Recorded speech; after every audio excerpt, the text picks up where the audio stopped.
এখন যে ইমপ্লান্ট নিয়ে টাইটানিয়াম নিয়ে কথা বলা, সো আমরা টাইটানিয়াম নিয়ে বেশি কথা বলবো। আচ্ছা, ফার্স্ট হলো যে ডেফিনেশন তো আমাদের পরীক্ষা আসে, বা এটা সম্বন্ধে যদি আমরা লিখতে যাই, তাহলে আমরা যেটা আমরা ইমপ্লান্টকে বলতেছি যে এটা একটা prosthetic device, that means prosthetic treatment. That means prosthetic বলতে আমরা কি বলি, কোনো অর্গান বা টিস্যুকে রিপ্লেস করি, কোনো টিস্যু বা অর্গানকে রিপ্লেস করি। সেক্ষেত্রে স্পটলাইটে নিয়ে নিই, হ্যাঁ, কোনো টিস্যু বা অর্গানকে রিপ্লেস করি, তাহলে এটা প্রস্থেটিক ডিভাইস। তাহলে যেহেতু আমাদের ইমপ্লান্ট হলে যে আমরা টোটাল দাঁতটাকে রিপ্লেস করি, যেহেতু দাঁত একটা অর্গান বা টিস্যু, সেক্ষেত্রে এটা একটা প্রস্থেসিস অ্যাপ্লায়েন্স। সো এই পয়েন্ট আমরা বলবো যেটা প্রস্থেটিক ডিভাইস অর অ্যাপ্লায়েন্স, যেটা অ্যালোপ্লাস্টিক ম্যাটেরিয়ালস। প্লাস্টিক মিনস হচ্ছে যে আমাদের টিস্যু না, লিভিং কোনো টিস্যু না, এটা ফরেন কোনো বডি, দ্যাট মিনস এটা কোনো মেটালিক অথবা নন মেটালিক কোনো ম্যাটেরিয়ালস হবে, যেটা আমাদের লিভিং টিস্যু না। দ্যাট ইজ বায়োকম্পেটেবল, এটা অবশ্যই বায়োকম্পেটেবল হতে হবে, এবং বায়োফাংশনাল বা বায়োমেটেরিয়ালস, যেটা আমাদের বায়োকম্পেটেবল হবে, এটা বায়োমেটেরিয়ালস হবে অথবা বায়োফাংশনাল হবে, বডি টিস্যুর মতো কাজ করবে বা অর্গানের মতো কাজ করবে। এবং ইস প্লেস ইন, প্লেস করা হয় অন দা, এটা দুই জায়গায় প্লেস করা হয়। এটা অনেক সময় বোনসের উপরে থাকে, দ্যাট মিনস পেরিওস্টেমের নিচে বা বোনসের উপরে, কর্টিক্যাল বোনের উপরে, অথবা উইথিন দ্য বোনস। অনেক সময় বোনসের ভিতর, ম্যাক্সিমাম সময় বোনসের ভিতরে থাকে। এখন আমরা যে লেটেস্ট যত ইমপ্লান্টে করি, ম্যাক্সিমাম গুলো আমাদের বোনসের ইনসাইডে থাকে, দ্যাট মিনস উইথিন। কোনো কিছু ভিতরে তো বলতে আমি উইথিন বলি, আর অন হচ্ছে যে উপরে। অনেক সময় বোনসের উপর করা হয়। এই দুইটা কন্ডিশনে সাধারণত ইমপ্লান্ট করা হয়। একটা হচ্ছে বোনসের ভিতরে, যেটা আমরা within, or on the bones. বোনসের উপরে করে থাকি কিছু অল্প কিছু ক্ষেত্রে, আর ম্যাক্সিমাম ক্ষেত্রে উইথিন দ্য বোন, বোনসের ভিতরে সাধারণত ইমপ্লান্টটা করা হয়।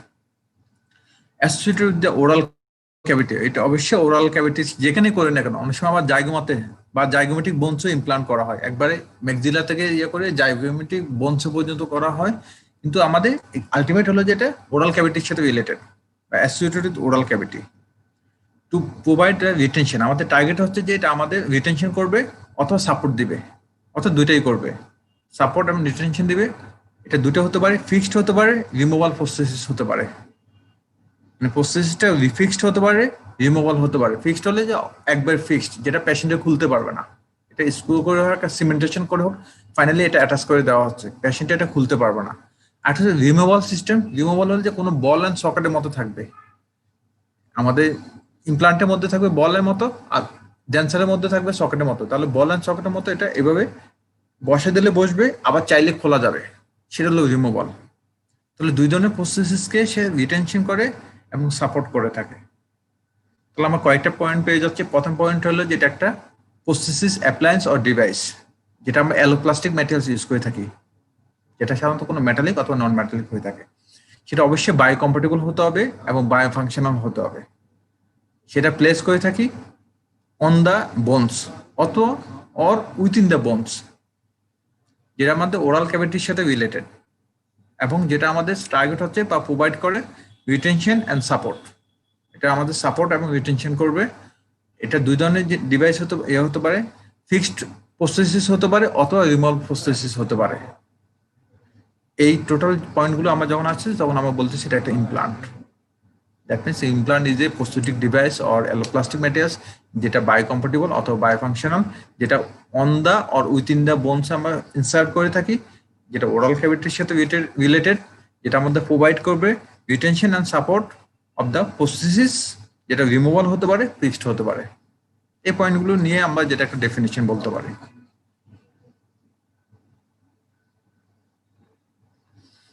তারপর আসবে ক্লাসিফিকেশন। ক্লাসিফিকেশনে যেটা আমরা বলে থাকি, অনেকগুলো জিনিসের উপর ভিত্তি করে আমরা ক্লাসিফিকেশন করতে হবে, অনেকভাবে ক্লাসিফিকেশন করতে পারি। যেটা আমরা according to based implant design, based on the implant design, আমার ইমপ্লান্ট ডিজাইনটা কেমন সেই অনুপাতে আমরা ক্লাসিফিকেশন করতে পারি। ইমপ্লান্ট ডিভাইসের মধ্যে হতে পারে বা ডিজাইনটা হতে পারে এরকম এন্ডোস্ট্রিয়াল। এন্ডোস্ট্রিয়াল মিনস হচ্ছে যে এন্ডো মিনস ভিতরে, ওস্টিয়াল মিনস বোনসের ভিতরে। দ্যাট মিনস বোনসের ভিতরে যে ইমপ্লান্টটা করা হচ্ছে সেটা হলো এন্ডোস্ট্রিয়াল। এন্ডোস্ট্রিয়ালে সাধারণত কমনলি করা হয়, বা এখন এন্ডোস্ট্রিয়ালটাই বেশি হয়, এটাই মোর সাপোর্টটা ভালো পাওয়া যায়, করাটাও ইজি এবং টেকনিক সেন্সিটিভও কম, এটা সাকসেস রেটটা বেশি। তারপরে এন্ডোস্টিয়াল ইমপ্লান্ট আমরা করে থাকি। এন্ডোস্টিয়াল মিন্স হচ্ছে এন্ডো মিন্স ভিতরে, ওস্টিয়াল মিন্স বোনসের ভিতরে। দ্যাট মিন্স ইমপ্লান্টের মেন অংশটাই আমাদের বোনসের ভিতরে যাচ্ছে। দ্যাট মিন্স দাঁতে যেমন একটা রুট বোনসে বনতে থাকে, সেক্ষেত্রে আমরা জাস্ট সেম রুটের পরিবর্তে এখানে একটা ইমপ্লান্টের একটা অংশ ভিতরে থাকবে, যেটা একটু আগে যে ফিগারে ছিল এটা দাঁতের মধ্যে থাকবে। রুট যেমন থাকতেছে বোনসের মধ্যে, এখানে ইমপ্লান্টের একটা অংশ যেটা আমরা ফিক্সার বলে থাকি, ফিক্সার বা ইমপ্লান্ট, সে অংশটা দাঁতের ভিতরে থাকবে। সে অনুপাতে ক্লাসিফিকেশন আমাদের প্রথম পয়েন্ট হলো এন্ডোস্ট্রিয়াল। তারপর আরেকটা সিস্টেম করে থাকি আমরা সাবপেডিওস্টিয়াল। সাবপেডিওস্টিয়াল মিন্স হলো পেডিওস্টিয়ামের নিচে। এটা সাধারণত করা হয় যখন আমাদের বোন থিকনেসটা কম বা বোন হাইটটা কম, তখন আমাদের এন্ডোস্টিয়াল লিমিটেশন আছে যে করা যাচ্ছে না, কোনো সমস্যা হচ্ছে, লিমিটেশন আছে, করা যাচ্ছে না। সেক্ষেত্রে আরেকটা অপশন আছে সাবপেডিওস্টিয়াল। সাবপেডিওস্টিয়াল মিন্স হচ্ছে যে পেডিওস্টিয়ামের নিচে বাট কর্টিক্যাল বোনের উপরে। আমরা জানি বোনের আউটার কাভারিং হচ্ছে যে পেডিওস্টিয়াম, সেই পেডিওস্টিয়ামের নিচে বোনসটা থাকতেছে বা ভিতরে বোনসটা থাকতেছে, তাহলে বোনসের উপরে পেডিওস্টিয়ামের ভিতরে বা পেডিওস্টিয়ামের নিচে, that means in between the periosteum and cortical bone, এই দুটার মাঝখানে এই সাবপেডিওস্টিয়াল ইমপ্লান্টটা করা হয়। তারপর ট্রান্সপেরিওস্টিয়াল। হ্যাঁ, এখানে তোমাদের আরেকটা কোশ্চেন আমি এখানে সাথে অ্যান্সার করে দিচ্ছি। আর অনেকগুলো ডিজাইন সিস্টেমে ইমপ্লান্ট এখন করা হয় না, এটা আমি কেন করা হয় না সেটা নিয়ে একটা কোশ্চেন ছিল, তাহলে সেটাও আমি সাথে ডিসকাস করে ফেলতেছি। ট্রান্সপেরিওস্টিয়াল বা ট্রান্সওস্টিয়াল। ট্রান্সওস্টিয়াল হচ্ছে যে, ট্রান্সওস্টিয়াল মিন্স হচ্ছে ওস্টিয়ালে এপাশ থেকে ওই পাশ, মানে ট্রান্সপারেন্ট মানে বোঝাচ্ছে যে এপাশ থেকে ওই পাশ কোনো কিছু যাওয়াটা হচ্ছে বলে আমরা ট্রান্সপারেন্ট। আর ট্রান্সওস্টিয়াল মিন্স হচ্ছে পুরো ওস্টিয়ামটা পুরো বোনসে এপাশ ওপাশ, মানে একদিক থেকে যাবে ম্যান্ডিবলে, একদিক থেকে ঢুকবে, একদিক দিয়ে বের হয়ে যাবে। তোমার ফিগারে দেখতে পাচ্ছ অনেকটা স্ক্রু টাইপের সিস্টেম, যে এটি একবারে ম্যান্ডিবলে একটা কর্টিক্যাল প্লেট ভেদ করে আমাদের ইনার কর্টেক্সে গিয়ে কর্টেক্সের ওদিক দিয়ে ভেদ করে আবার পেরিস্টেম দিয়ে বের হয়ে গেছে। দ্যাট মিনস দুটা কর্টিক্যাল প্লেটকে সে পেয়ার্স করে এপাশে ওপাশে চলে গেছে, সেটা হলো ট্রান্সওস্টিয়াল। কিন্তু এটা অনেকটা এখন আর করা হয় না, কারণ এটা অনেকটা ডেঞ্জারাস বা রিস্ক বেশি। কেন বেশি? যখন আমি ম্যান্ডিবলের ভিতরে দিয়ে আমি যখন একবার উপাসে চলে যাব, তখন আমাদের ওখানে ইনফিরিয়র অ্যালভিওলার নার্ভকে ইনভলভ করার চান্স আছে, বা ইনফিরিয়র অ্যালভিওলার নার্ভটাকে ইনজুরি করার চান্স আছে। সেই ইনফিরিয়র অ্যালভিওলার নার্ভটাকে ইনজুরি করলে আমাদের আরো ডেঞ্জারাস। তো সেই ক্ষেত্রে এটা আর খুব একটা করা হয় না এই কারণেই। আর হয়তো হ্যাঁ, এতটা বোনস যখন আমাদের ফরেন একটা বডি দিয়ে এটা ইনভলভ থাকবে, তখন এই বোন ফ্র্যাকচার হওয়ার পসিবিলিটিটা বেশি, বোনটা ভেঙে দেওয়ার পসিবিলিটি বেশি। সেই কারণে এটা আর করা হয় না। করাটা অনেক রিস্কি, অনেক জটিল বা অনেক কমপ্লিকেশন হওয়ার চান্স আছে, সেক্ষেত্রে এটা আর করা হয় না। তারপর হচ্ছে ইন্টারমিউকোসাল, কিন্তু ক্লাসিফিকেশন আসতেছে এবং কেন করা হয় না এটা নিয়ে একটা কোশ্চেন আছে, তো এটাও আমাদের কভার হয়ে যাচ্ছে। ইন্টারমিউকোসাল, ইন্টারমিউকোসাল হল যে জাস্ট মিউকোসাল ভিতরে, পেডিওস্টিয়ামের উপরে মিউকোসাল ভিতরে। দ্যাট মিনস বোনসের কাভারিং পেডিওস্টিয়াম উপরে বাট মিউকোসার নিচে বা মিউকোসার ভিতরে, এটা ইন্টারমিউকোসাল। এটাতে অসুবিধা হচ্ছে এটা সাপোর্টটা ভালো পাচ্ছে না, কারণ সফট টিস্যু থেকে আর কতটুকু সাপোর্ট পাবে, তাহলে এই জন্য এটা অনেকটা করা হয় না। তাহলে এখন মেনলি করা হচ্ছে এন্ডোস্ট্রিয়াল। এই জন্য এন্ডোস্ট্রিয়াল ক্লাসিফিকেশনটা আমরা আবার বলি, এন্ডোস্ট্রিয়ালকে আবার ক্লাসিফিকেশন করা হয়েছে অ্যাকর্ডিং টু শেপ। এটাও শেপ, সম্পূর্ণ ডিজাইন বা শেপের উপর ডিপেন্ড করে। একটা র্যামাস ফ্রেম, র্যামাস মিনস হচ্ছে আমাদের ম্যান্ডিবল যে র্যামাসটা যেরকম যে একটা ফ্রেমে হর্স শেপ, টোটাল একটা শেপে করাটা হচ্ছে র্যামাস শেপ। তারপর হচ্ছে রুট ফর্ম, এটা আমাদের মোস্ট কমনলি ইউজ করা হয়। রুট ফর্মে হচ্ছে যে রুটের মতোই থাকবে, আমরা এগুলো একটু ডিটেলস আসবো। আর র্যামাসটা করা হয় না, এটা অনেক বড় এবং এটা বোনসের ভিতরে ইনসার্ট করাটা টাফ, যার কারণে এটা কম করা হয়। আর হচ্ছে ব্লেড ফর্ম, এটাও আমাদের ব্লেড সিস্টেমে থাকবে, কিন্তু ভিতরে ব্লেডের মতো এটা ইনসার্ট করতে হলে একটা বড় ধরনের অপারেশন করতে হয়, সেটাও করাটা জটিলতা বেশি বা কমপ্লিকেশন হওয়ার চান্স বেশি, এটাও খুব একটা করা হয় না এই কারণে। এখন মেনলি করা হচ্ছে যে রুট ফর্ম, যেটা রুট ফর্মটাই বেশি করা হয় বা কমনলি করা হয়। আমি এগুলো একটু ডিটেলস আসে আমরা। দ্যাট মিনস এন্ডোস্ট্রিয়াল, এন্ডোস্ট্রিয়াল আমরা যেটা বলছিলাম যে একবারে ট্রান্সেক্ট করবে বোথ কর্টিক্যাল প্লেট, একবার এই পাশ থেকে ওই পাশ।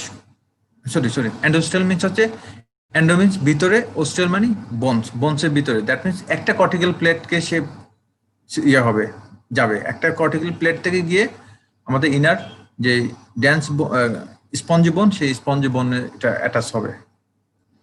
সেক্ষেত্রে হচ্ছে যে ব্লেড বা প্ল্যাটফর্ম যেটা এগুলো সাধারণত এরকম ব্লেড সিস্টেমে থাকবে, এটা অপারেশন করে ব্লেডটাকে ভিতরে ইনসার্ট করা হয়, বা যে প্লেটটা আছে প্লেটটাও আমরা ভিতরে অপারেশন করে ভিতরে ইনসার্ট করা হয়। কিন্তু এটা করাটা অনেকটা ডিফিকাল্ট, বা অপারেশনের মতো করতে হয়, বেশি করতে হয় বলে এটা খুব একটা ইউজ করা হয় না। তারপর হচ্ছে র্যামাস ফ্রেম, এটা অনেক বড় সড়ো একটা ইমপ্লান্ট। এটা সাধারণত হয় ম্যাক্সিফেশিয়াল সার্জারি করে, বা কোনো ক্যান্সার পেশেন্টকে কোনো কারণে ম্যান্ডিবুলাক্টমি করে বা ম্যান্ডিবুলার কিছু অংশ বাদ দেওয়ার কারণে এখন এখানে আর এন্ডোস্টেল করা যাচ্ছে না, সেটাকে সাপোর্ট দেওয়ার জন্য অনেক সময় এইভাবে র্যাটুমোলা প্যাড থেকে সাপোর্ট নিয়ে এই এখন একটা শেপে র্যামাস ফ্রেম ইমপ্লান্ট করা যেতে পারে। আর মোস্ট কমনলি করা হচ্ছে যে আমাদের এই ফর্মটা রুট ফর্ম, যাতে রুট যেমন থাকে ইমপ্লান্টের ডিভাইসটা এরকমই থাকবে। আর এখানে আমরা কয়েক ধরনের ফর্মে পাই। সিলিন্ড্রিক্যাল মিনস হচ্ছে যে কর্নাল পোর্শনের ডায়ামিটার এবং রুট পোর্শনের ডায়ামিটার বা এফএক্স এর diameter same, that means cylindrical, সোজা সিলিন্ডার ফর্ম। এটা হচ্ছে যে আমাদের সিলিন্ড্রিক্যাল। আর একটা হচ্ছে যে স্ক্রু রুট ফর্ম, রুটটা এটা একটু ট্যাপারিং হয়ে স্ক্রু, আমাদের রুটটা কিন্তু সিলিন্ড্রিক্যাল না, ট্যাপারিং, আস্তে আস্তে গিয়ে নিচে গিয়ে চিকন হয়ে যাচ্ছে। তো সেক্ষেত্রে বোন লিমিটেশন থাকলেও এটা করাটা ইজি বলে এটাই বেশি করা হয়, স্ক্রু রুট ফর্ম। অনেক সময় আবার কম্বাইন্ডও করা হয়। কম্বাইন করাতে সারফেস এরিয়া বাড়ানো যায়। সারফেস এরিয়া মানে বোনসের সাথে রুটের সারফেস এরিয়াটা বাড়লে রিটেনশন ফর্মটা বেশি হবে, সেক্ষেত্রে অনেক সময় কম্বাইন্ডও করা হয়, কম্বাইন্ড বা হাইব্রিড ফর্ম। সেটা হলো যে কিছু অংশ সিলিন্ড্রিক্যাল, কিছু অংশ ট্যাপারিং। আমার ট্যাপারিং এর কিছু সুবিধা আছে, আবার সিলিন্ড্রিক্যালও কিছু সুবিধা আছে। ট্যাপারিং এ বেশি সুবিধা, আবার দুইটা সুবিধা নেওয়ার জন্য হাইব্রিড ইউজ করা হয় বা কম্বিনেশন ফর্ম ইউজ করা হয়। তারপর হচ্ছে যে র্যামাস ফর্ম সাবপেডিস্টাল, যেটা এটা অনেকটা এরকম একটা ডিভাইসের মতো থাকে। সেটা সাধারণত ফ্ল্যাপটাকে রিট্রাক্ট করে বা রিফ্লেক্ট করে এটা ইমপ্রেশন নিয়ে ওখানে একটা ডিভাইসের মতো বানানো হয়, ওই ডিভাইসটাকে ইনসার্ট করে দেওয়া হয়। ওইটা কিছু এক্সটেনশন ছিদ্র জুড়ে মিউকোসাকে ভেদ করে বাইরের সাথে কানেকশন হবে, সেটার সাথে প্রসেসিসটাকে আটকানো হয়। এটা হলো যে সাবপেডিস্টাল, দ্যাট মিনস পেরিস্টামের নিচে আমরা জানি, আমরা যখন মিউকোপেরিস্টামকে রিফ্লেক্ট করি, যখন আমরা কোনো ফ্ল্যাপ রিট্রাক্ট করি, মাইটাকে সরানোর চেষ্টা করি, তখন আমরা একবার পেরিস্টাম সহ সরাই, কারণ আমরা জানি পেরিস্টামের মধ্যে ব্লাড সার্কুলেশনটা থাকে। এক্ষেত্রে এটা যাতে ইন্টারফেয়ার না হয়, সেক্ষেত্রে আমরা পেরিস্টাম সহ রিফ্লেক্ট করতে হবে প্লেটটা, অথবা না হলে প্লেটটাকে ছিঁড়ে যায়। তাহলে আমরা এরকম পেরিস্টামটাকে সহ প্লেটটাকে রিট্রাক্ট করে পেরিস্টামের নিচে আমরা এই ফ্রেমওয়ার্কটাকে বা মেটাল ফ্রেমওয়ার্কটাকে ইনসার্ট করে দিই, সেটা হলো যে আমাদের সাবপেডিস্টাল। আর ট্রান্সেস্টাল বলছে যে একবার এই পাশ ওপাশ, কিন্তু এটা অনেকটা আমাদের ইনফিউয়ালভেলার নার্ভ বা নার্ভ ইনজুরি বা ব্লাড ভেসেল ইনজুরি করার চান্স আছে। এটা অনেক রিস্ক একটা অপারেশন, সেই জন্য এটা করা খুব একটা হয় না। আর মিউকোসাল হলে যে আমরা মিউকোসার ভিতরে থাকবে প্লেটটা, আর কিছু এক্সটেনশন বাইরের দিকে থাকবে, এর মাধ্যমে দাঁতটাকে রিটেনশন করা হয় বা ড্যান্সারটাকে রিটেনশন করা হয়, এটা কম করা হয়। তাহলে এটা গেলে একটা ক্লাসিফিকেশন অ্যাকর্ডিং টু শেপ।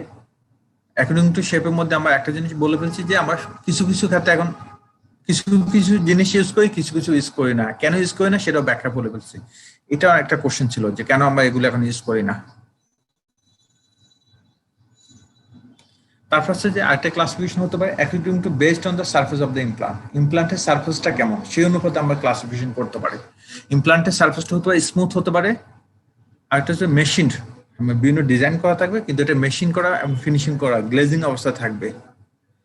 আবার আরো কিছু অ্যাডভান্টেজ পাওয়ার জন্য টেক্সচারিং করা হয়। টেক্সচারিং হচ্ছে যে এটাতে কোনো রাফনেস করা হয় বা কোনো ছিদ্র করা হয় বা কোনো প্রসেসিং করা হয়। এটা করার উদ্দেশ্য হলো যে আমরা জানি যত বেশি রাফনেস হবে তত বেশি সারফেস এরিয়া বাড়বে, আর তত বেশি আন্ডারকাট হবে, যত বেশি আন্ডারকাট হবে রিটেনশনটা বেশি পাবে। তাহলে আমার সারফেস এরিয়া আর হচ্ছে বোন ডেভেলপমেন্টটা ভালো হয়। স্মুথ সারফেসের সাথে বোনটা ফিউজড হতে চাইবে না, কোনো একটা গ্যাপ থেকে যাবে যেটা রিটেনশন কম হবে।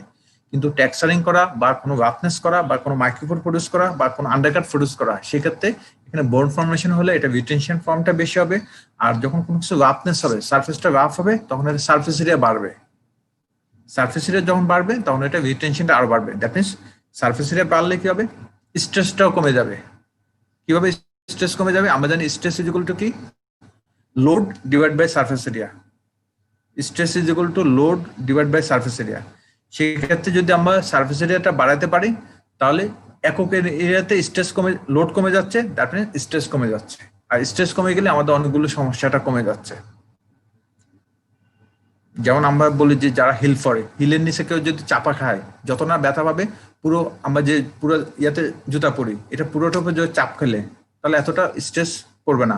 কিন্তু হিলের যে পয়েন্টটা আছে, হিল জুতা যারা পরে তাদের পয়েন্টের মধ্যে চাপ খেলে মোটামুটি বুঝবে যে কি অবস্থা। কারণ কি ওখানে পুরো কনসেন্ট্রেট লোড পড়তেছে। এরকমই আমাদের টেক্সচারিং করা মানে হচ্ছে যে রাফনেস করা মানে সার্ফেস এরিয়াটা অনেক বাড়বে, আন্ডারকাট বাড়বে, বিভিন্ন টেকনিকে এটা বাড়ানো হয়। ইভেন বলা হচ্ছে যে 5 to 6 টাইমস সার্ফেস এরিয়া বাড়ানো যায় এই টেক্সচারিং পদ্ধতিতে। টেক্সচারিং বা প্রসেসিং করে সার্ফেস এরিয়া বাড়াতে পারলে আমাদের স্ট্রেসটা কমে যাবে বা লোডটা কমে যাবে। একক এরিয়াতে লোডটা কমে যাওয়া মানে স্ট্রেস কমে যাওয়া, দ্যাট মিনস এটা অনেকগুলো সমস্যা কমে যাবে। আর যত বেশি সার্ফেস এরিয়া হবে, বোনের সাথে কন্ট্যাক্ট বেশি হবে, কন্ট্যাক্ট বেশি হলে ইয়েটা রিটেনশনটা বেশি হবে বা এটা মুভ করবে না। এই সমস্ত কারণে এই প্রসেসিং করাটাই বেশি বা টেক্সচারিং করাটাই আমরা ইমপ্লান্ট বেশি ইউজ করে থাকি। তারপর হচ্ছে কোটিং করা। কোটিং অনেক সময় করা হয় এই কারণে যে আমরা যে মেটালটা ইউজ করতেছি সেটা হলো যে হয়তো টাইটানিয়াম বা আদার্স কোনো ম্যাটেরিয়ালস, এগুলো বায়োকম্প্যাটিবিলিটি ভালো, কিন্তু আমাদের কিছু ম্যাটেরিয়ালস আছে বায়োকম্প্যাটিবল ম্যাটেরিয়ালস আরো বেশি, ওগুলো দিয়ে আবার ইমপ্লান্ট করতে গেলে আমাদের হার্ডনেসটা কম থাকে। এই জন্য কম্বিনেশন ইউজ করা হয়। কম্বিনেশন কিরকম? যেগুলো বায়োকম্প্যাটিবলি বেশি এগুলো সার্ফেস ইউজ করা হয়, আর ভিতরে ইউজ করা হয় ইমপ্লান্ট ম্যাটেরিয়াল বা যেটা হার্ড ম্যাটেরিয়ালস। দ্যাট মিনস ভিতরে ইউজ করা হচ্ছে টাইটানিয়াম বা আদার্স ইমপ্লান্ট ম্যাটেরিয়ালস যেগুলো হার্ডনেস বেশি, আর উপরে বায়োকম্প্যাটিবিলিটি বাড়ানোর জন্য আরেকটা জিনিস কোটিং দেওয়া হয়। অনেকটা আমরা একটা ক্যাভিটি ফিলিং করার সময় যেভাবে ইউজ করে থাকি, উপরে হার্ড ম্যাটেরিয়াল দিচ্ছি শক্তের জন্য, আর নিচে আরো বায়োকম্প্যাটিবল ম্যাটেরিয়াল দিচ্ছে হচ্ছে যে যাতে ইরিটেশন না করে বা কোনো সমস্যা না করে। স্যার এটা বুঝি নাই স্যার, কেন হার্ড ম্যাটেরিয়াল দিচ্ছি? আমি বলতেছি যে এখানে কোটিং করা যে ম্যাটেরিয়ালসটা, এই ম্যাটেরিয়ালসটা অ্যাডভান্টেজ হচ্ছে এটা বায়োকম্প্যাটিবিলিটিটা বেশি, এক্সিলেন্ট বায়োকম্প্যাটিবিলিটি থাকে কোটিং করা যে ম্যাটেরিয়ালস। আবার কোটিং করা ম্যাটেরিয়ালসটা হার্ডনেসটা কম, তাহলে এটা স্ট্রেংথ কম থাকবে বলে লোড কম নিতে পারবে। এখন আমার কম্বিনেশন ফর্ম ইউজ করা হয়। কম্বিনেশন কিরকম? ভিতরে হার্ডনেসের জন্য আমি মেটাল ফর্মটা ইউজ করলাম ভিতরে ইনসাইডে, কিন্তু এই মেটালটা আবার বায়োকম্প্যাটিবিলিটি তুলনামূলক কম, তাহলে আমি মেটালে হার্ডনেস পেলাম, উপরে আমি আরো কিছু ম্যাটেরিয়াল দিয়ে স্প্রে করলাম বা কোটিং করলাম। কোটিং করলে কি হবে? উপরে ম্যাটেরিয়ালসটা বায়োকম্প্যাটিবিলিটি বেশি বলে বোনস এটার সাথে অ্যাডাপ্টেশন হবে বা বোনস এটার সাথে অস্টিও ইন্টিগ্রেশন হবে বা জয়েনিং হবে। তাহলে আমি দুইটা অ্যাডভান্টেজে পাচ্ছি, যে কোটিং করার কারণে বায়োকম্প্যাটিবিলিটিটা পাচ্ছি বেশি, আর ভিতরে ইনসাইডে যে মেটালটা আছে মেটালের হার্ডনেসের কারণে হার্ডনেসও পাচ্ছি। দুইটা আমি সেই দুইটা সুবিধাই পাচ্ছি। দুইটা সুবিধা পাচ্ছি, যেমন আমরা অনেক ক্ষেত্রে কিছু মেটালের ক্ষেত্রে, যেমন আমরা কম দামের মেটালে যদি আমরা ইউজ করে থাকি, কম দামের মেটালে হার্ডনেসটা মোটামুটি ভালো, কিন্তু এটা কোরেশন বা টার্নিশিং রেজিস্ট্যান্স কম। সেই জন্য আমরা এটার উপর একটা দামি মেটাল দিয়ে কোটিং দিয়ে দিচ্ছি, যেটা আমাদের কোরেশন এবং টার্নিশিং বেশি, এটা কোরেশন এবং টার্নিশিং রেজিস্ট্যান্সটা বেশি। তাহলে আলটিমেটলি যেমন আমার যে ইমিটেশন যে ইয়েগুলো পাওয়া যাচ্ছে বা গোল্ড প্লেটেড ইমিটেশন, এটা কি জিনিস? ভিতরে নর্মাল মেটাল ইউজ করতেছে কম দামি মেটাল, উপরে কোটিং দেওয়া হচ্ছে গোল্ডের, তাহলে দুইটা মিলে একটা মোটামুটি একটা আমার টার্গেট ফুলফিল হচ্ছে। তো সেটা অনেক ক্ষেত্রে ইমপ্লান্ট ম্যাটেরিয়ালসটা বায়োকম্প্যাটিবিলিটির মোটামুটি আছে বা এতটা বেশি নেই, কিন্তু এটা হার্ডনেস আছে।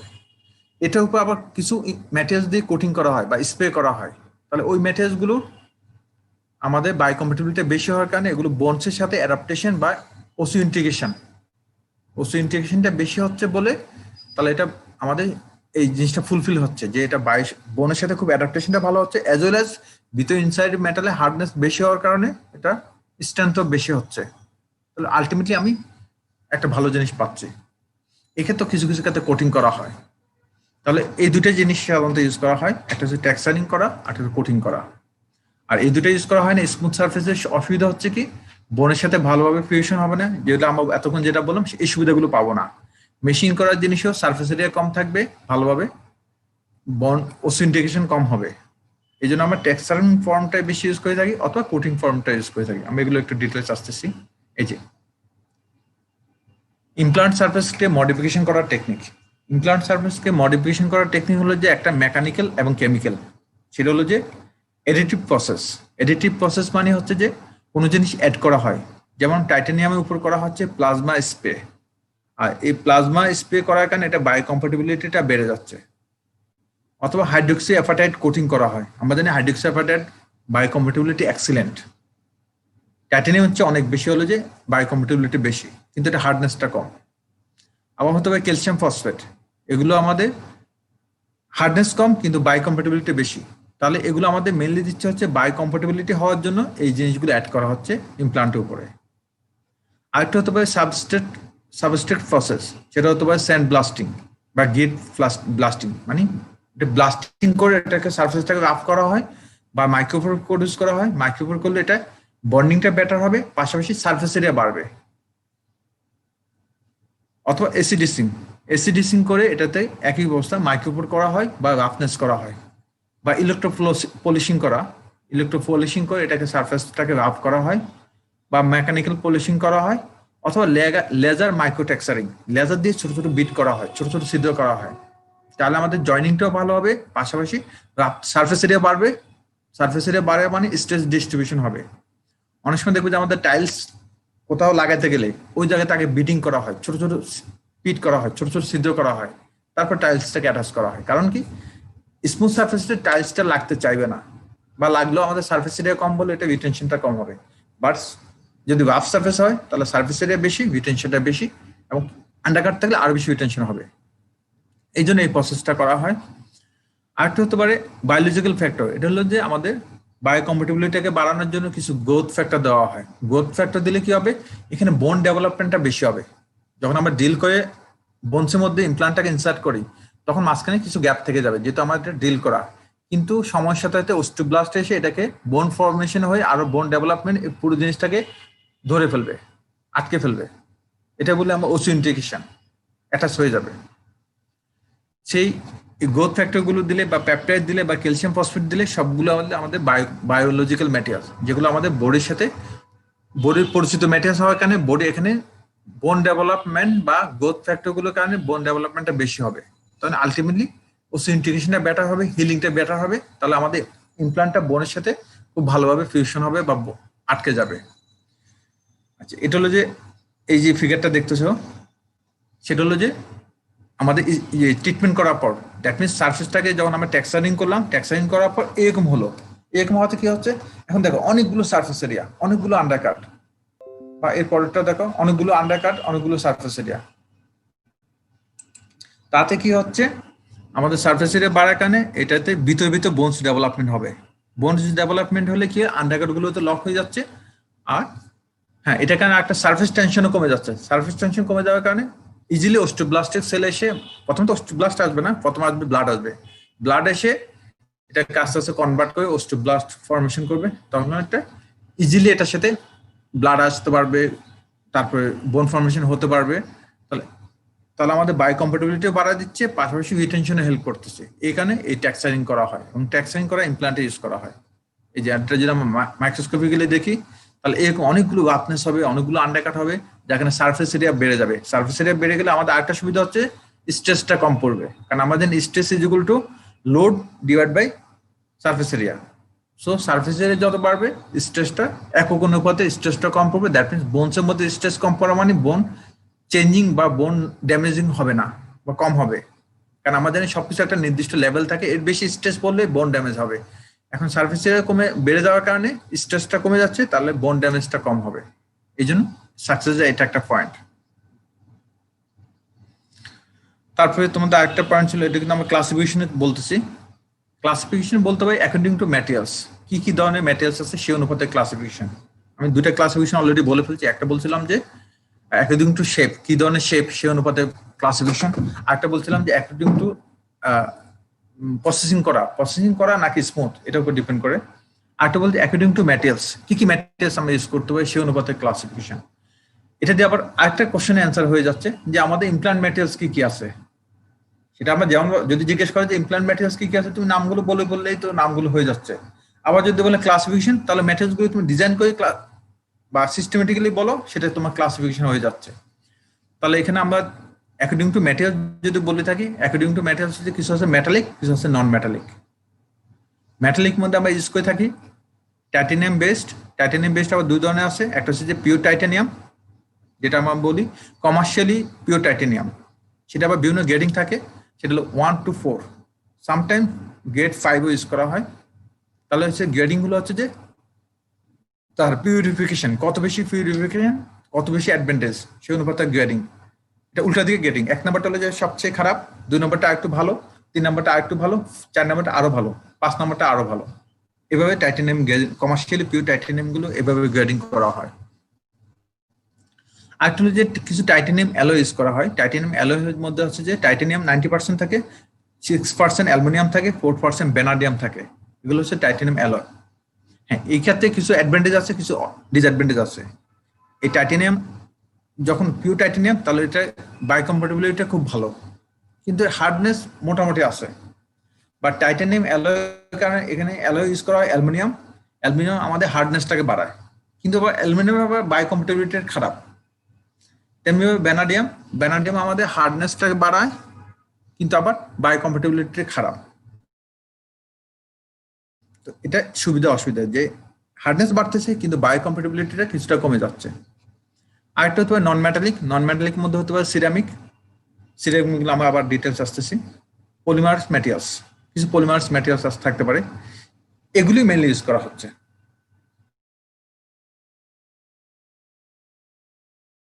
বলা 2 নম্বর যেটা প্রথমে বললাম, যদি আমরা লেখার জন্য লিখি তাহলে আমরা অনেকগুলো জিনিস বলতে পারি। যে মেটালিক ইমপ্লান্ট, এটা আমরা ক্লাসিফিকেশন লেখার জন্য এভাবে পুরোটা লিখতে পারলে, সময় পেলে আমরা পুরোটা লিখতে পারি।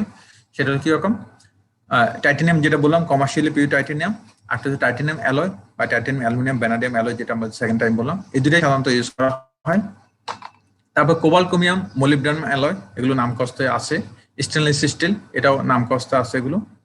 ট্যান্টানাম, গোল্ড, প্লাটিনাম, এগুলো যে আমাদের নামের জন্য আছে, কিন্তু এগুলো আসলে আমরা খুব একটা ইউজ করি না, কারণ আমাদের যে ইমপ্লান্টের যে বৈশিষ্ট্যগুলো থাকতে হবে, এটা সাধারণত এগুলো অনেকটাই ফুলফিল করে না, বা আরো বেটার।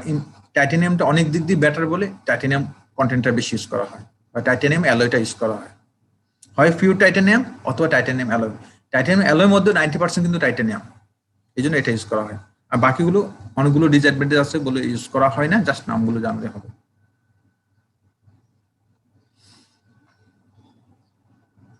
আচ্ছা, তোমার কি স্ক্রিন দেখতেছো? আমি যেটা দেখাচ্ছি এটা দেখা যাচ্ছে কিনা? জি স্যার, দেখা যাচ্ছে। আচ্ছা, ওকে। হ্যাঁ, তারপর হচ্ছে যে কারণ ল্যাপটপটা চেঞ্জ হয়ে গেছে, আরেকটা ল্যাপটপ দিচ্ছে, ওটাতে সেভ করা ছিল। এখন সরাসরি আমি নেট থেকে নামাই ইয়ে করতেছি, নামার লেকচারেই জাস্ট নেট থেকে ইয়ে করতেছি।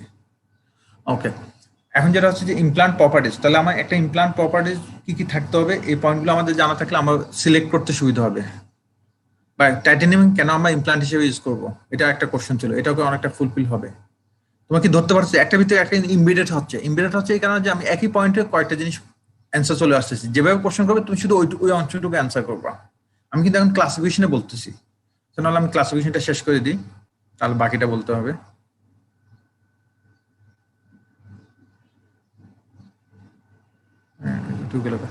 আচ্ছা, আমরা যদি মুখে বলি, আমরা ক্লাসিফিকেশন যেটা বললাম যে মেটালিক বললাম টাইটানিয়াম, টাইটানিয়াম অ্যালয় এবং আদার্স মেটাল গুলো হচ্ছে মেটালিক। আর নন মেটালিক বললাম যে সিরামিক গুলো আমরা একটু পরে কথা বলবো। তারপর হচ্ছে যে পলিমার গুলো এখন ইউজ করা হয় না, পলিমার গুলো নামটা জানলেই হলো। সিরামিকের মধ্যে আমরা মেনলি ইউজ করে থাকি জিরকোনিয়ামটা মেনলি ইউজ করা হয়, এছাড়া বাকিগুলো ইউজ করা হয় না। তাহলে ক্লাসিফিকেশন এটাই মোটামুটি শেষ।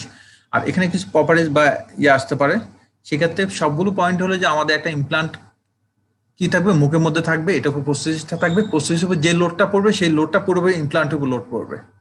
তাহলে একটা ইমপ্লান্টে যথেষ্ট পরিমাণ শক্ত, একটা দাঁতের মতো শক্ত হতে হবে। একটা দাঁতের বায়োকম্প্যাটিবিলিটি থেকে আরম্ভ করে হার্ডনেস বা স্ট্রেংথ বলতে যা যা মেকানিক্যাল প্রপার্টিজ বলি, সেগুলো কাছাকাছি থাকতে হবে। সেক্ষেত্রে আমরা ইমপ্লান্ট প্রপার্টিজ যদি বলি বা আইডিয়াল রিকোয়ারমেন্ট বলি, যাই না বলি, আমাদের সবগুলো পয়েন্ট সেম। যে আমাদের প্রথম কথা হচ্ছে modulus of elasticity compared to bones এর মধ্যে থাকবে must be selected to ensure the more uniform distribution of the stress, যেটা স্ট্রেসটা ডিস্ট্রিবিউশন হতে হবে এরকম আমাদের মডুলাস অফ ইলাস্টিসিটি থাকতে হবে, যেটা আমাদের টাইটানিয়ামে সবচেয়ে ভালো। টাইটানিয়ামে এই মডুলাস অফ ইলাস্টিসিটিটা একটা রিজনেবল কন্ডিশনে থাকে, যেটা আমাদের স্ট্রেসটাকে ডিস্ট্রিবিউশন করে। বা বেস মেটাল অ্যালয়গুলো মডুলাস অফ ইলাস্টিসিটি বেশি, কিন্তু এটা স্ট্রেস ডিস্ট্রিবিউশনটা কম করে, যার কারণে এটা বোনে হ্যাম্পারটা বেশি করে। আর বোনসে মডুলাস অফ ইলাস্টিসিটি হলো যে 18 গিগাপ্যাসকেল। এই পয়েন্টটার সাথে আমরা কম্পেয়ার করবো যে এটার চেয়ে বেশি হবে, কিন্তু এটা যাতে স্ট্রেসটা ডিস্ট্রিবিউশন করে, এই বৈশিষ্ট্যটা থাকতে হবে। তারপর টেনসাইল এবং কম্প্রেসিভ এবং shear resistance should be high to the prevent the fracture. এটা ওইরকম স্ট্রেসের কারণে এটা ফ্র্যাকচার হবে না, ওইরকম এই কম্প্রেসিভ, টেনসাইল, শিয়ারিং স্ট্রেন্থ থাকতে হবে। আর হচ্ছে যে ইয়েল্ড স্ট্রেন্থ এবং ফেটিং স্ট্রেন্থ, এটা শুড বি হাই, এটা যথেষ্ট হাই হতে হবে to prevent the betel fracture. আমরা জানি বিটেলনেস হলে যেমন জিরকনিয়াটা হার্ডনেসটা অনেক ভালো, কিন্তু এটা বিটেল, যার কারণে ফ্র্যাকচার হওয়ার চান্স থাকে আন্ডার সাইক্লিক লোডিং। যেহেতু আমরা সবসময় ম্যাস্টিকেশন করবো, সেই ম্যাস্টিকেশনের সময় এটা একটা সাইক্লিক লোডিং হবে, যে সাইক্লিক লোডিং এ যাতে এটা বিটেল না হয় সেরকম ক্যাপাসিটি থাকতে হবে, যেটা টাইটানিয়ামে থাকে, কিন্তু আমাদের জিরকনিয়াতে এই জিনিসটা কম থাকে, অন্যান্য মেটালগুলোতে আরো কম থাকে, সাইক্লিক লোডিং নিতে পারে না।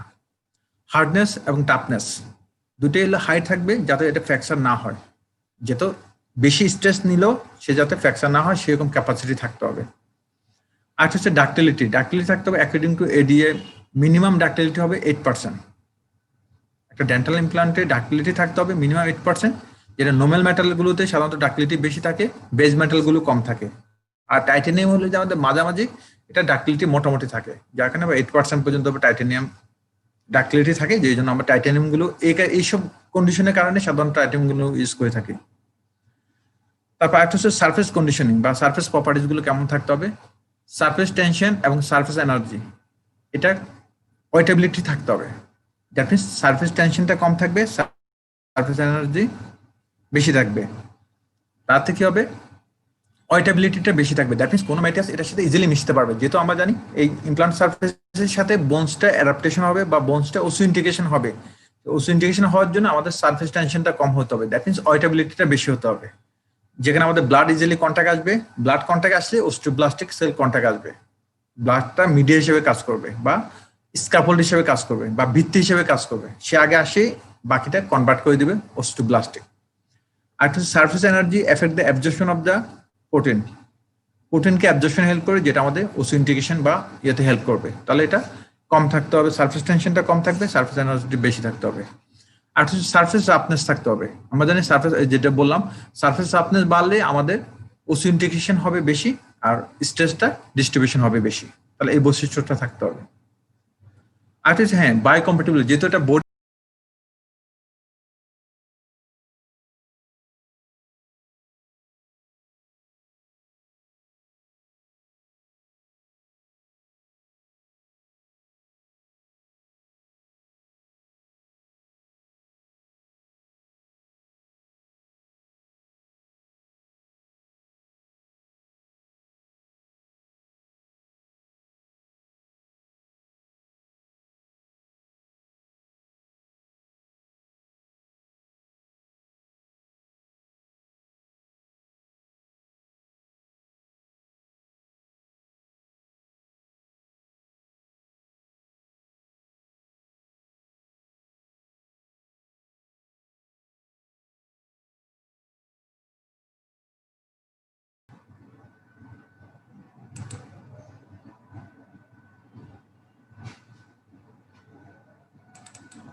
আচ্ছা, তাহলে এখন যে পয়েন্টগুলো বলতেছি সেটা হলো যে হ্যাঁ, ইমপ্লান্টের প্রপার্টিজ অ্যাজ ওয়েল অ্যাজ আমরা টাইটানিয়ামকে কেন ইমপ্লান্ট ম্যাটেরিয়াল হিসেবে আমরা চুজ করে থাকি, এরকম একটা কোশ্চেন আছে যে টাইটানিয়ামকে কেন ইমপ্লান্ট ম্যাটেরিয়াল হিসেবে চুজ করে থাকি বা টাইটানিয়াম ইউজ, এগুলোতে এই পয়েন্টগুলো চলে আসবে। কারণ এই বৈশিষ্ট্যগুলো টাইটানিয়াম আছে বলেই বা ইমপ্লান্টে এই রিকোয়ারমেন্টগুলোকে ফুলফিল করে বলে আমরা টাইটানিয়ামকে ইমপ্লান্ট ম্যাটেরিয়াল হিসেবে ইউজ করে থাকি।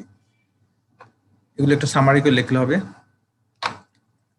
তারপর হচ্ছে যে বায়োকম্প্যাটিবিলিটি, আমরা জানি হ্যাঁ, বায়োকম্প্যাটিবিলিটি একটা ইম্পর্টেন্ট ফ্যাক্টর এখানে, কারণ যেহেতু আমাদের এই বায়োমেটেরিয়ালসটা অলরেডি বোনসের মধ্যে থাকবে, বোনসের মধ্যে যদি কোনো কোরোশন বা টার্নিশিং হয় তাহলে তো অনেক সমস্যা হবে, সেই জন্য এটা বায়োকম্প্যাটিবিলিটি এক্সিলেন্ট বায়োকম্প্যাটিবিলিটি থাকবে। দ্যাট মিনস এটা কোরোশন হবে না, কোনো অবস্থায় যাতে কোরোশন না হয়। এই যে রুগীরা জিজ্ঞেস করবে আপনি যে মেটালিক একটা জিনিস দিবেন এটা তো কোনো মরিচা পড়বে না, না এটা আমাকে কনফিডেন্টলি বলতে হবে যে এটা মরিচা পড়বে না, কিন্তু অন্য কোনো ম্যাটেরিয়ালস হলে আমাকে ভয়টা থেকে যাবে। বিশেষ করে স্টেনলেস স্টিল বা অন্যান্য যে মেটালগুলো আছে এগুলোতে কোরোশন হতে পারে। আবার স্টেনলেস স্টিলকে অনেকগুলো প্রসেসিং করা যায় না, যেরকম যেটা আমি বললাম সারফেসকে রাফনেস করা যায় বা ট্রিটমেন্ট করা যায়, ইচিং করা যায়, ইচিং করে সারফেস গুলোকে রাফ করে আমাদের সারফেস এরিয়া বাড়ানো যায়, এটা আমাদের স্টেনলেস স্টিলে করা যাবে না, কারণ এটা তখন গুণাগুণটা নষ্ট হয়ে যাবে, যার কারণে করোশন টার্নিশিং হবে। কিন্তু এটা আমাদের টাইটানিয়ামে এই অসুবিধাটা হয় না, কারণ এটা করোশন টার্নিশিং রেজিস্ট্যান্স ক্যাপাসিটি খুব ভালো। আর গ্যালভানিক করোশন, আমরা জানি যেহেতু এটা মেটালিক, আমাদের স্যালাইভে আছে, গ্যালভানিক কারেন্ট প্রডিউস হতে পারে।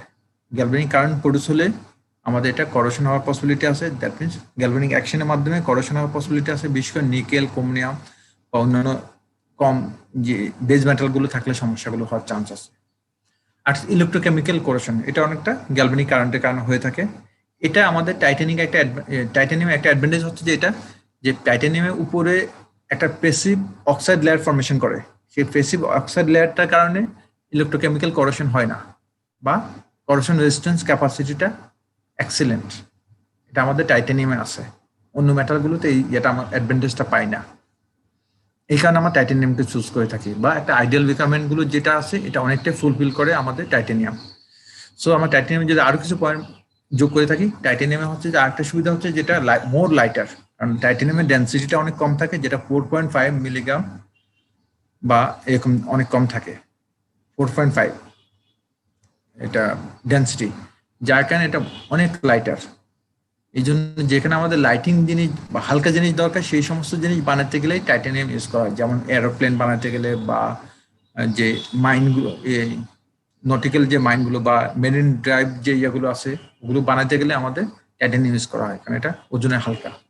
আর আমাদের ইমপ্লান্টও একই অবস্থা, যে আমার যেহেতু এটা বোনসের মধ্যে থাকবে, এটা একটা ওয়েট একটা ফ্যাক্টর, কারণ এটা আমাদের সবসময় ক্যারি করতে হচ্ছে। তাহলে ওয়েট যত কম হবে, পেশেন্টের কমফোর্টেবলটা বেশি হবে।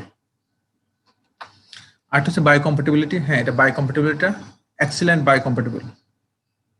আর হচ্ছে যে করোশন রেজিস্ট্যান্স, হ্যাঁ এটা হাইলি করোশন রেজিস্ট্যান্স। ইভেন যেহেতু বলছিলাম যে ডাইনামিক অক্সাইড লেয়ার ফর্মেশন করে, যেটা টাইটানিয়াম অক্সাইড ফর্মেশন করে, যেটা আমাদের করোশন রেজিস্ট্যান্সটাকে আরো বাড়ায় দিচ্ছে, এবং এটা গ্যালভানিক কারেন্ট প্রডিউস হতে দেয় না, কারণ এই টাইটানিয়াম অক্সাইড লেয়ারটা আমাদের এই গ্যালভানিক কারেন্টের যে সার্কিটটা সেটাকে ব্রেকডাউন করে, যেখানে করোশন হয় না, as well as galvanic current produce হচ্ছে না। আর তো যেটা মোর স্ট্রং বা স্ট্রং এনাফ স্ট্রং থাকে, আমার যথেষ্ট যেরকম দরকার মোটামুটি ফুলফিল করে। একটা ইমপ্লান্টের যতটুকু স্ট্রেংথ দরকার এটা অনেকটাই ফুলফিল করে। আর তুলনামূলক দামও কম, যেটা বলা যেতে পারে এই সেন্সে যে অন্যান্য মেটালগুলো আরো দাম বেশি, বা গোল্ড বলি বা প্লাটিনাম বলি, এগুলো আরো বেশি দাম বেশি, এখন এটাও একটা ফ্যাক্টর। তারপর একটা হচ্ছে যে it is 6 time stronger than the compact বোন। আমাদের যে বোনস আছে, বোনস হচ্ছে 6 গুণ বেশি stronger. The modulus of elasticity is 5 times greater than that of the compact bond. আমাদের যে বডিতে কম্প্যাক্ট বন্ড আছে, কম্প্যাক্ট বন্ডের চেয়ে 5 গুণ বেশি elasticity, modulus of elasticity 5 Times greater. যার কারণে এই বৈশিষ্ট্যগুলো থাকার কারণে আমরা টাইটানিয়ামকে ইমপ্লান্ট ম্যাটেরিয়াল হিসেবে চুজ করে থাকি। এরকম একটা প্রশ্ন ছিল, তাহলে এই পয়েন্টগুলো লিখলে আমাদের হয়ে যাচ্ছে যে ইমপ্লান্ট প্রপার্টিজ এই জিনিসগুলোকে ফুলফিল করে, বা এই রিকোয়ারমেন্ট গুলোকে সে ফুলফিল করে, বা এই অ্যাডভান্টেজ গুলো আছে বলে আমি টাইটানিয়ামকে ম্যাটেরিয়ালস ইমপ্লান্ট ম্যাটেরিয়ালস হিসেবে চুজ করতেছি, মানে ইউনিক অ্যাডভান্টেজ। এই জন্য টাইটানিয়াম ছাড়া সাধারণত ইমপ্লান্ট কল্পনাই করা যায় না এখন ক্ষেত্রে। হ্যাঁ, কিছু রিসেন্ট ম্যাটেরিয়ালস আসছে, ওগুলো অনেকটা মডিফাইড ফর্মে, কিছু সুবিধা অসুবিধা আছে। যে ক্ষেত্রে টাইটানিয়াম অসুবিধা, সেই ক্ষেত্রে শুধু ওগুলো ইউজ করা হয়। তবে আরেকটা কোশ্চেন ছিল স্টেনলেস স্টিল নিয়ে, ছিল স্টেনলেস স্টিলকে আসলে ইমপ্লান্ট হিসেবে কল্পনা করা যায় না, কারণ ইমপ্লান্টের যে রিকোয়ারমেন্ট গুলো আছে এটা কোনোটাই ফুলফিল করে না, ম্যাক্সিমাম গুলোই সে এটার সাথে হয় না। যেটা ডেন্সিটি বেশি, তারপরে এটা স্ট্রেংথ বেশি, মডুলাস অফ ইলাস্টিসিটি অনেক বেশি, যার কারণে এটা স্ট্রেসটাকে ডিস্ট্রিবিউশন করে না, বোন ড্যামেজটা বেশি করবে। তারপরে যে অনেকগুলো এখানে পয়েন্ট আমরা যদি টাইটানিয়ামের সাথে কম্পেয়ার করি, যে এই কারণে আমরা স্টেনলেস স্টিলকে ইউজ করবো না, এর চেয়ে আমার অনেক বেটার অপশন আছে। তাহলে আমার স্টেনলেস স্টিল যদি শর্ট নোট আসে, তাহলে এটার সাথে আমি কম্পেয়ার করে দিতে পারি, অথবা শুধু আমার স্টেনলেস স্টিলের পয়েন্টগুলো দিয়ে দিলে হচ্ছে। তবে এটা স্টেনলেস স্টিল ইমপ্লান্ট, এটা আসলে কোশ্চেন করাটা একটু বোকামি, কারণ এটা আমি ইমপ্লান্ট হিসেবে কেউ কখনো দেখিও নাই, কল্পনা করে না, মানে হয়তো নাম কাজটা আছে এরকম অনেকটা আর কি। সেক্ষেত্রে যে titanium stronger and lighter in weight compare to the stainless steel. টাইটানিয়ামটা স্টেনলেস স্টিল যে লাইটার, ওজনে হালকা, পাশাপাশি স্ট্রঙ্গার, তাহলে দুইটা দিক দিয়ে সুবিধা, ওজনও কম, স্ট্রঙ্গার বেশি টাইটানিয়াম। এই জন্য আমরা টাইটানিয়ামটা চুজ করি। Stainless steel less stronger than the aluminium. Titanium has large resistance to replace repeated loading, making it ideal for the application of the implant. টাইটেনিয়ামটা একটা হচ্ছে রিপিটেড লোডিং কারণে যেটা যে আমার ফেটিক স্ট্যান্ডে যাতে এটা বেশি, যেখানে এটা বেশি রেজিস্ট্যান্স করতে পারে রিপিটেড লোড করার কারণে, যেটা আমরা বলি সাইক্লিক লোডিং এ, এটা টাইটেনিয়ামে বেশি, এটা আমরা আগে বলছি। তারপর titanium has greater superior stand under the repeated load stress, making the metal capable to withstand the strain during the internal fixation বা স্ট্রেন্থের সময়, যে আমরা স্ক্রুইং করার সময় যে এটা হচ্ছে সেটার সময় যথেষ্ট স্ট্রেন হইলেও সে ভাঙে না, উইথস্ট্যান্ড করার ক্যাপাসিটি আছে, যেহেতু এটা ইলাস্টিসিটি এবং যেটা আমরা বলে থাকি ইলংগেশন বা এটা বেশি থাকে তুলনামূলক, আর হচ্ছে বা প্রফেশনাল লিমিটটাও বেশি থাকে। with a lower modulus of elasticity compared to the stainless steel. Stainless steel এটা modulus of elasticity টা কম থাকে, যেখানে ফ্লেক্সিবিলিটিটা বেশি থাকে। আর ফ্লেক্সিবিলিটি বেশি থাকার কারণে এটা বোনসের স্ট্রেসটা লিমিটেড হয় বা ডিস্ট্রিবিউশনটা বেশি হয়। যদি ভিজিট হতো হয় বোনস যাবে, না হলে সে তার কিছু হবে না, তখন সে বোনসটাকে ড্যামেজ করবে। কিন্তু তার modulus of elasticity কম থাকার কারণে তার ফ্লেক্সিবিলিটি বেশি থাকে তুলনামূলক, এত বেশি না যার কারণে বোনসের স্ট্রেসটা কম পড়ে। আমরা জানি আমাদের ইমপ্লান্ট নরমাল একটা দাঁত কিভাবে থাকে, বোনসের মধ্যে পেরিডন্টাল লিগামেন্টের মাধ্যমে থাকে। তাহলে আমার দাঁতে যদি কোনো স্ট্রেস পড়ে, পেরিডন্টাল লিগামেন্টের কারণে স্ট্রেসগুলোকে ডিস্ট্রিবিউট করে দিচ্ছে, যার কারণে আমাদের বোন ড্যামেজিং হচ্ছে না। এন্ড ইমপ্লান্টে এই পেরিডন্টাল লিগামেন্ট নাই, যার কারণে ইমপ্লান্টটা সরাসরি যে লোডটা পড়বে এটা সাধারণত মেটালের প্রপার্টিসটা যাই আছে সে তাই করে দিবে। স্টেনলেস স্টিল কি করবে, সেই লোডটাকে স্প্রেড করে দিবে, যেহেতু তার modulus of elasticity বেশি থাকে, ফ্লেক্সিবিলিটি কম, যার কারণে সেই স্ট্রেসগুলোকে ডিস্ট্রিবিউট করে বোনসে দিয়ে দিবে, তখন বোনসগুলো ড্যামেজিংটা বেশি হবে। কিন্তু টাইটেনিয়ামে এই সুবিধাটা আছে যে সে রিজিডিটি কম, যার কারণে অ্যামাউন্ট অফ স্ট্রেসটা সে লিমিট হয়, বোনসে যে স্ট্রেসটা পড়ে এটা লিমিটেড হয়। আর হচ্ছে যে ইমিউনো রেসপন্স যেটা পরেশন টার্নিশিং যে রেসপন্সগুলো হচ্ছে, এটা টাইটেনিয়ামে একবার minimum, less prone to generating and immuno response বা বায়োকম্প্যাটিবিলিটি অনেক বেশি হয়, কারণে ইমিউনো রেসপন্স গুলো কম হচ্ছে বা করোশন রেজিস্ট্যান্সটা বেশি then the stainless steel. Stainless steel হচ্ছে এটা করোশন রেজিস্ট্যান্স বেশি এবং ইমিউনো রেসপন্সটা কম থাকে। এখানে আরেকটা পয়েন্ট অ্যাড করা যেতে পারে, আমাদের যে এমআরআই যে ইয়েটা করে থাকে আমরা ফ্রিকোয়েন্সিতে, স্টেনলেস স্টিলটা রেসপন্সটা বেশি হবে, টাইটেনিয়াম রেসপন্সটা কম থাকে। যেটা আমি একটু পরে শো করবো একটা পয়েন্ট স্লাইড, এটাতে বলতেছি। তারপর এখানে আমরা আবার কিছু কম্পেয়ার করতে পারি, টাইটেনিয়াম অ্যালয় আমরা ইউজ করতে পারি। টাইটেনিয়াম অ্যালয় গুলো হচ্ছে কিছু অ্যাডভান্টেজ আছে, স্যার অলরেডি আজান দিয়ে দিয়েছে। আচ্ছা তাহলে আজকে থেকে আরেকটা ক্লাস নিব, আরেকটা ইয়েতে স্যার আরেকটা ক্লাস নেক্সট উইক নিলে ভালো হয়। ওকে, থ্যাংক ইউ, ভালো থাকো সবাই, দোয়া করো, আল্লাহ হাফেজ। আসসালামু আলাইকুম। আসসালামু আলাইকুম স্যার। আসসালামু আলাইকুম স্যার। আসসালাম।